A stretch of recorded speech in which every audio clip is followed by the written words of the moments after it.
So what you would want to do before you start with clay is we're going to create a template for our mug. So what I'm using is just a standard piece of printer paper. You can use any page from your notebook. Before I get into cutting this to a decent height, I just want to show you what the purpose of this is.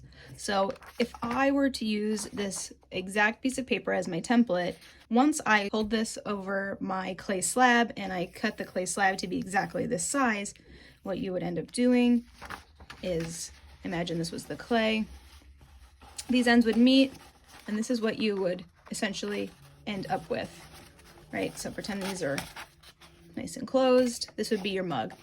Now this is a very, very tall mug. I don't want that, so I need to cut this down. I find that this standard 8.5 by 11 printer paper is pretty much just wide enough so that when I create that circle, that's a pretty decent sized mug. You are welcome to trim it shorter if you would like a smaller mug, or you can even extend your paper with maybe tape or staples if you would like your mug to be even wider. So since I want this to be shorter, if you have a ruler, that's really awesome, but even if you don't, I can just fold my paper, and I'm not folding it perfectly in half. I do think I want it to be a little bit shorter than half of the page. So all I did was I folded it. I'm just going to cut it along my fold. If you don't have scissors on hand, maybe you've done this trick in the past, I just like to fold my page over a few times over the same crease. I can run it along the edge of my desk. And one other thing that helps is if I just dip my finger in water and I run a tiny bit of water along this crease, then it should be, if I'm careful, this will rip right along that crease. Remember, careful is the key word, but hopefully most of you have scissors. All right, so now I have, I don't know, this is roughly 4 inches by the size of the paper. So if I start to hold this, this is gonna be the size of my mug. The way that we're gonna do this, and I have an example here, is we're doing a tripod base, and I actually broke this. So just goes to show that you have to be careful with your bone dry clay. But because of the method of creating this bottom, you will lose a little bit of depth to your cup. So just keep that in mind if you do want your mug to hold more liquid in it. So what I would do now is I am going to want to see that you have tested this out and you've created basically a paper mug.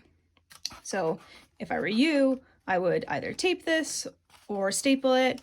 If you can't do that, hopefully you can just kind of hold it in place with your fingers and then snap a photo as is so that I know that you've practiced with this and you have your template. The other thing that this is going to be useful for is, since this is the true to life size template for your mug, is you can draw your designs right onto this, and then you can use the transfer method onto your clay so that you're not trying to free draw your images onto your mug. We've done this with the slab version of the coil vessel. I showed you guys how to do this for the pinch pot. I will show you again just to reiterate, since I think more of you are going to be utilizing this method. So next, what you want to do with your template is, what I have done is I took my ideas from my brainstorming. I just went with my cat's name and a simple paw print, and I drew out my sketch how I wanted to appear on my mug. So again, once this is an actual mug, this is how it's going to look in the round. So keep that in mind if you're sketching something and you don't think it will look nice in the round because maybe it's getting cut off. So honestly, since I can't see her name in full, I might change that.